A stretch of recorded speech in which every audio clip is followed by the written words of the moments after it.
नमस्कार जय जगन्नाथ शुभ सकाळ मु आपण मानक पई नेकी आसीची आज सकाळर 10टी ताजा खबर थेति पई वीडियो को शेष जाय देखंतु।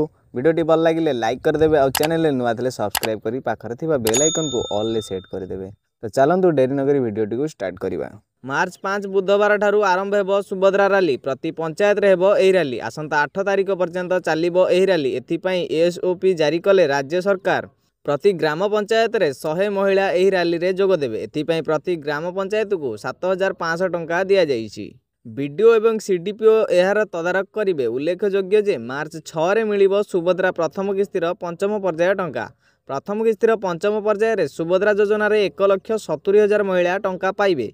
हिताधिकारी खाता को जीवो 5,000 टंका। सेहीपरि मार्च 8 तारिख अंतर्जातीय महिला दिवस रे हिताधिकारी को सुभद्रार द्वितीय किस्ती प्रदान करा जिवो। यह द्वारा 1 कोटी रु अधिक हिताधिकारी उपकृत हेबे। एजाए 4टी पर्याय रे 98 लाख हिताधिकारी को प्रथम किस्तीर 5,000 लेखाए टंका मिली। बैंक खाता सह आधार संजोग और डीबीडी नहीं समस्या कारण 1,70,000 हिताधिकारी को सुभद्रा टंका मिल पारिनी।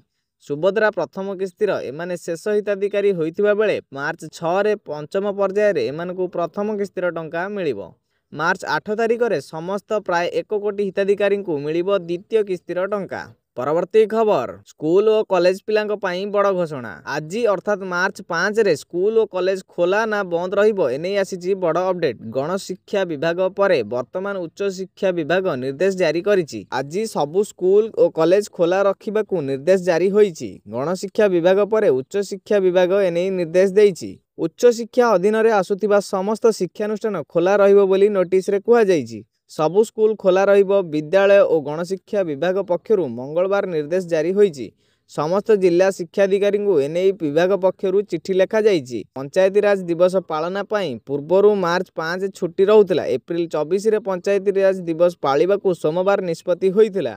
मुख्यमंत्री कार्यालय पक्षरु सूचना थिला कि मार्च 5 तारिख रे पालन न होई एप्रिल 24 रे पालन हेबो पंचायती राज दिवस। प्रतिवर्ष एप्रिल 24 रे जातीय पंचायती राज दिवस पालन हुए। जातीय और राज्य स्तर रे थिबा असंगति को दूर करिबा पई एभली पदक्षेप निया जाइछि। एथिसह मार्च 5 रे बिजू पटनायक जयंती को आडंबर सह पालिबा को मध्य निष्पत्ति निया जाइछि। परवर्ती खबर प्रथम थर 39 डिग्री सेल्सियस छुईला ताती। राज्य में ग्रीष्म प्रवाह जारी रही बेले चलित वर्ष प्रथम थर पर तापमात्रा 39 डिग्री सेल्सियस छुईची। दिन तापमात्रा मंगलवार झारसुगुड़ा सर्वाधिक 39 degree, Boudh 38.5 degree, Malkangiri 38.4 degree, Anugul 37.9 degree, Sambalpur 37.8 degree, Paralakhemundi 37.8 degree, Balangir 37.5 degree, Hirakud 37.1 degree, Titlagarh 37 degree, Cuttack 34.6 degree एवं भुवनेश्वर रे 36.4 डिग्री सेल्सियस तापमात्रा रेकर्ड करा जाइछि। मंगलवार गोटे दुईटी स्थान रे तापमात्रा 2 रु 3 डिग्री सेल्सियस पर्यंत ह्रास पाइथिबा बेले अन्य अंचल रे 2 रु 3 डिग्री सेल्सियस पर्यंत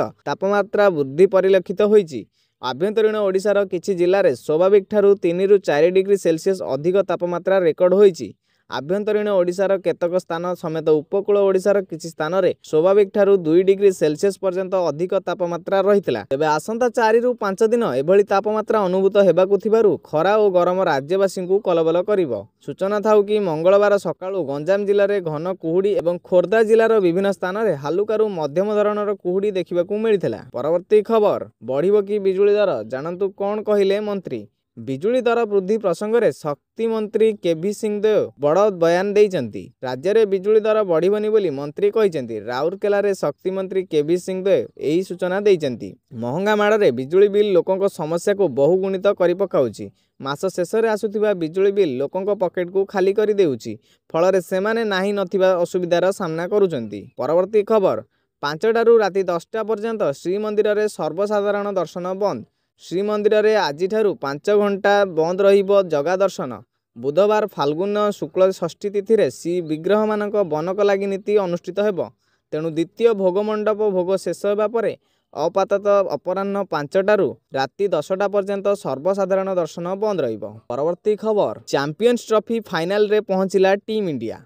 भारतीय दल ऑस्ट्रेलिया को परास्त करी आईसीसी चैंपियंस ट्रॉफी 2025 रे फाइनल रे प्रवेश करिछि। ऑस्ट्रेलिया टॉस जीति प्रथमे बैटिंग करी 49.3 ओवर रे 264 रन करी समस्त विकेट हराइथिला। जवाब रे भारत स्टार बैट्समैन विराट कोहली को चमत्कार अर्धशतक बल रे 11टी बॉल बाकी थाई मैच को जीति नैथिला। भारत पई विराट कोहली सर्वाधिक 84 रन करथिले। प्रथमे बैटिंग करी ऑस्ट्रेलिया 49.3 ओवर रे समस्त विकेट हराई 264 रन करथिला। 265 रन रो टार्गेट को पिछा करुथिबा भारत को 30 रन रे प्रथम विपर्जयर सम्मुखीन हेबाकू पड़िला। गिल 11 बॉल रे 8 रन करिबा परे आउट होइथिले। भारतीय अधिनायक रोहित शर्मा 29 बॉल रे 28 रन करिबा परे पाविलियन फेरिथिले। से तांको इनिंग्स रे 3टी चौका एवं गोटिए छक्का मारिथिले। श्रेयस अय्यर 62 बॉल रे 45 रन करी आउट होइथिले। Star batsman Virat Kohli 98 ball रे 84 रन करी पाविलियन फेरिथिले। हार्दिक पांड्या 24 बॉल रे 28 रन करी आउट होइथिले। कोएल राहुल 34 बॉल रे 42 रन करी अपराजित रहिते से एक छक्का मारी भारत को विजय देइथिले। ऑस्ट्रेलिया पक्षरु नाथन एलिस एवं आडम जाम्पा 2टी लेखाए विकेट नैथिले। दर्शक बंधु वीडियोटी को शेष जाय देखिथिबारु आपण मानकु धन्यवाद। वीडियोटी भल लागिथिले गोटे लाइक कर दियंतु। चैनल रे नुआ थिले सब्सक्राइब करी पाखर थिबा बेल आइकन को ऑल ले सेट कर दियंतु।